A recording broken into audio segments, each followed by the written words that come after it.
So hi hello నమస్తే welcome to mister రమ్మ media. నేను మీ యాంకర్ రమావతి.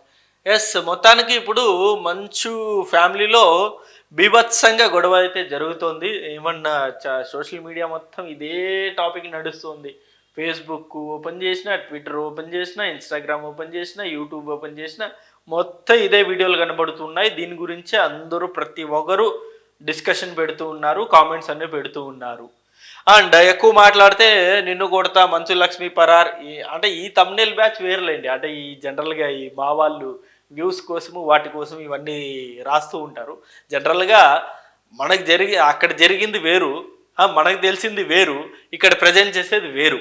అసలు అక్కడ ఏం జరిగింది అన్నది ఇప్పటికీ స్టిల్ చాలా మంది క్లారిటీ అనేది లేదు. అక్కడ జరిగింది తెలిసిన వ్యక్తులు కేవలం ముగ్గురు, సారీ నలుగురికి మాత్రమే అక్కడ ఏం జరిగిందన్నది తెలుస్తుంది. ఆ నలుగురు ఎవరు అంటే ఒకటి మోహన్ బాబు గారు, ఒకటి మంచు విష్ణు, అండ్ ఒకటి మంచు మనోజ్, మంచు లక్ష్మి. ఈ నలుగురికి మాత్రమే అక్కడ ఎగ్జాక్ట్గా ఏం జరిగిందో తెలుసు.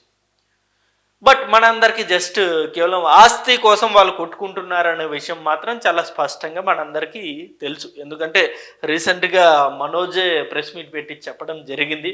నాకు చాలా అన్యాయం చేస్తున్నారు అని చెప్పేసి కూడా రీసెంట్గా మనోజ్ చెప్పడం జరిగింది. జనరల్గా ఇక్కడ నేనేమంటానంటే, ఇప్పుడు సరే మోహన్ బాబు గారు అన్నట్టు ఫ్యామిలీలో గొడవలు అనేది సర్వసాధారణం. ఇద్దరు అన్నదమ్ములు ఉంటే ఖచ్చితంగా ఎప్పటికైనా గొడవ అనేది వస్తుంది.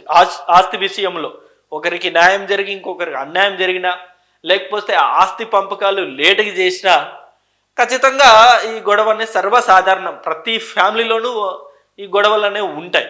బట్ ఇంతవరకు ఎందుకు తీసుకొచ్చారు మోహన్ బాబు గారు అన్నది ఈ క్వశ్చన్ మార్క్.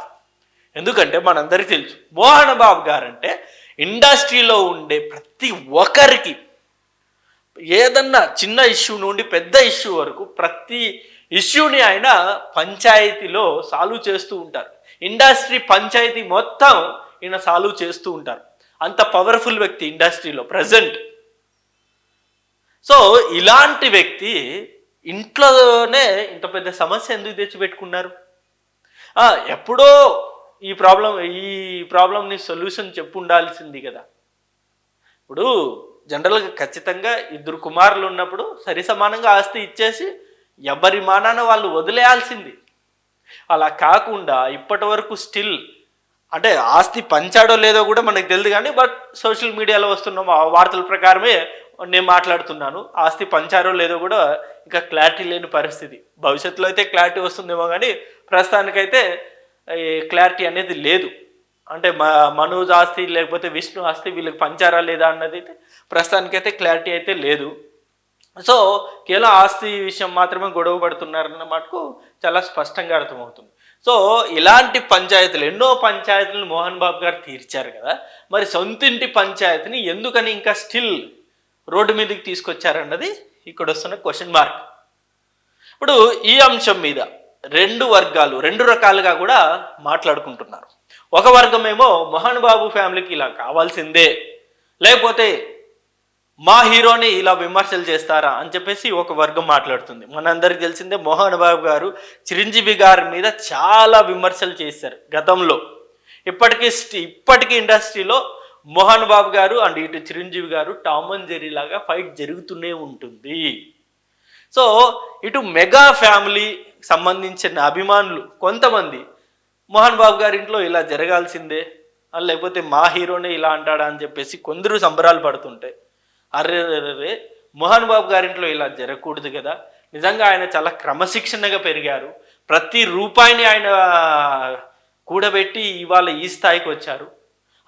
విలన్గా మొదలైన ఆయన కెరీర్ ఇవాళ హై స్థాయికి వచ్చారు అని చెప్పేసి, ఇలాంటి వ్యక్తి ఇంట్లో ఇలా జరగడం ఏంటి? ఎన్నో పంచాయతీలు ఆయన దగ్గరుండి సాల్వ్ చేశారు కదా. అలాంటిది సొంత ఇంట్లోనే ఇంత పంచాయతీ తీసుకురావడం ఏంటి, తెచ్చుకోవడం ఏంటి అన్నది మరికొందరు బాధపడుతూ కామెంట్స్ అన్ని పెడుతూ ఉన్నారు. ఏది ఏమైనప్పటికీ మోహన్ బాబు గారు ప్రస్తుతం ఉన్న ఈ అనిస్థితి ఏదైతే వాళ్ళ ఫ్యామిలీలో వచ్చిందో, ఈ గొడవని ఎంత త్వరగా ఫుల్ స్టాప్ పెట్టగలిగితే అంత బెటర్. లేదంటే దీన్ని కనుక అలాగే కొనసాగితే, అలాగే సాగదీస్తే మటుకు నిజంగా ఆల్ ఫ్యామిలీని ఎంటర్ డిస్టర్బ్ అయ్యే పరిస్థితి ఏర్పడుతుంది.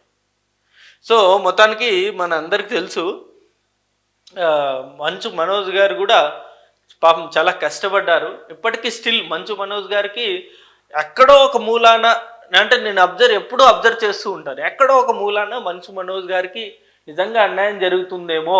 మంచు విష్ణు గారేమో సినిమాల మీద సినిమాలు చేస్తూ ఉన్నారు, ఆయన మా ప్రెసిడెంట్ అయిపోయారు, ఆయన చాలా యాక్టివ్గా ఉన్నారు. బట్ మంచు మనోజ్ గారేమో ఎక్కడే కానీ యాక్టివ్గా లేరు. గత 5-6 ఇయర్స్గా మనం చూసుకుంటే ఎక్కడే కానీ యాక్టివ్గా లేరు. అండ్ ఫస్ట్ పెళ్ళి కూడా చాలా డిస్టర్బ్ అయిపోయింది. రెండోసారి అఖిలప్రియ చెల్లెల్ని చేసుకున్నారు. సో ఇవన్నీ అంటే మంచు మనోజ్ లైఫ్ మొత్తం మనం చూసుకున్నట్టయితే గ్రాఫ్ చాలా అప్స్ అండ్ డౌన్స్ ఉన్నాయి. డౌన్స్ ఎక్కువ కనబడుతున్నాయి, అప్స్ అయితే ఎక్కడ కనబడడం లేదు మంచు మనోజ్ గారిది.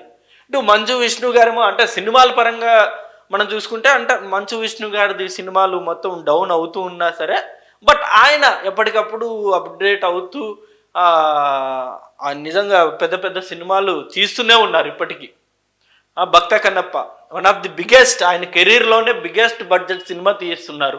ఆల్రెడీ షూటింగ్ కూడా నాకు తెలిసి 90% కంప్లీట్ అయిపోయింది. కమింగ్ ఏప్రిల్లో ఆ సినిమా మేబీ రిలీజ్ కాబోతుంది. సో ఇలాంటి ఇష్యూస్ అనేవి రోడ్డు మీదకి వస్తే అంత బాగోదు. ఎంత త్వరగా వీలైతే అంత త్వరగా ఈ ప్రాబ్లమ్ని కనుక మోహన్ బాబు గారు సాల్వ్ చేయగలిగితే అది వాళ్ళ ఫ్యామిలీకే చాలా బెటర్. అంటే ఈ వయసులో ఇలాంటివి తట్టుకోవడం కూడా చాలా కష్టం. మరి మోహన్ బాబు గారు ఇద్దరు కొడుకులు ఎలా సర్ద చెప్తారో ఏంటో ఇప్పటికీ తెలియని పరిస్థితి. మొత్తానికైతే మంచు మనోజ్ గారి మీద మోహన్ బాబు గారు కంప్లైంట్ ఇవ్వడం జరిగింది. అండ్ ఇటు మంచు మనోజ్ ఏమో ఇటు మోహన్ బాబు గారి మీద కంప్లైంట్ ఇవ్వడం జరిగింది. సో మరి చూద్దాం పోలీసు వారు ఏం చేస్తారో కూడా ఇప్పటికీ తెలియని పరిస్థితి. సో మరి బౌన్సర్లు అయితే ఇద్దరు అంటే సేమ్ ఏదైతే జల్లిపల్లి ఇంటి దగ్గర ఇరు వర్గాల బౌన్సర్లు కూడా ఉన్నారు, వాళ్ళ మధ్య కూడా తోపులాట జరుగుతుంది. పాపం వాళ్ళు కూడా ఏం చేయలేని పరిస్థితి. ఇటు బౌన్సర్లు ఎవరన్నా అదే వర్గానికి చెందిన వాళ్ళు కదా, వాళ్ళు ఏమనుకుంటారు, అరే బాబు మీరు నేను ఒకే వర్గము, జస్ట్ తోసుకుందాము, తోపులాట ఒకటే మన మధ్య ఉండాలి, కొట్టుకోకూడదు అని చెప్పేసి కూడా వాళ్ళు కూడా ఒక అండర్స్టాండింగ్ వస్తారు. ఎందుకంటే అది ఫ్యామిలీ ఇష్యూ, ఈరోజు కాకపోయినా రేపైనా సాల్వ్ అవుతుంది. సో బట్ మొత్తానికైతే ఇలా ఆత్మగౌరవం కోసం ఆస్తి కోసం కాదు, మోహన్ బాబు ఇంటి వద్ద హైటెన్షన్, దాడిపై మంచు మనోజ్ కీలక ప్రెస్ మీట్. మనం చూసాం, మన మంచు మనోజ్ హాస్పిటల్కి వెళ్ళి ట్రీట్మెంట్ కూడా చేయించుకున్నారు. అంటే మొత్తానికైతే జరిగిందండి, ఏదో సంథింగ్ జరిగింది, ఏం జరిగిందో తెలియట్లేదు కానీ మొత్తానికి కొంచెం పెద్దగానే జరిగింది. మరి అతి త్వరలో దీని మీద ఒక క్లారిటీ అయితే వస్తుంది. సో ఇది ఈ వీడియో. అండ్ ఈ అంశం మీద ఈ ఎపిసోడ్ ఏదైతే ఎంటైర్ ఎపిసోడ్ జరుగుతుందో, మోహన్ బాబు గారి ఇంట్లో జరుగుతున్న ఇంటింటి రామాయణం పోర్ ఏదైతే ఉందో, ఈ అంశం మీద మీ అభిప్రాయాన్ని కూడా కింద కామెంట్ రూపంలో తప్పకుండా తెలియజేయండి. అండ్ నా ఛానల్ని మీరు సబ్స్క్రైబ్ చేసుకోండి. Thank you for watching this video. Thank you.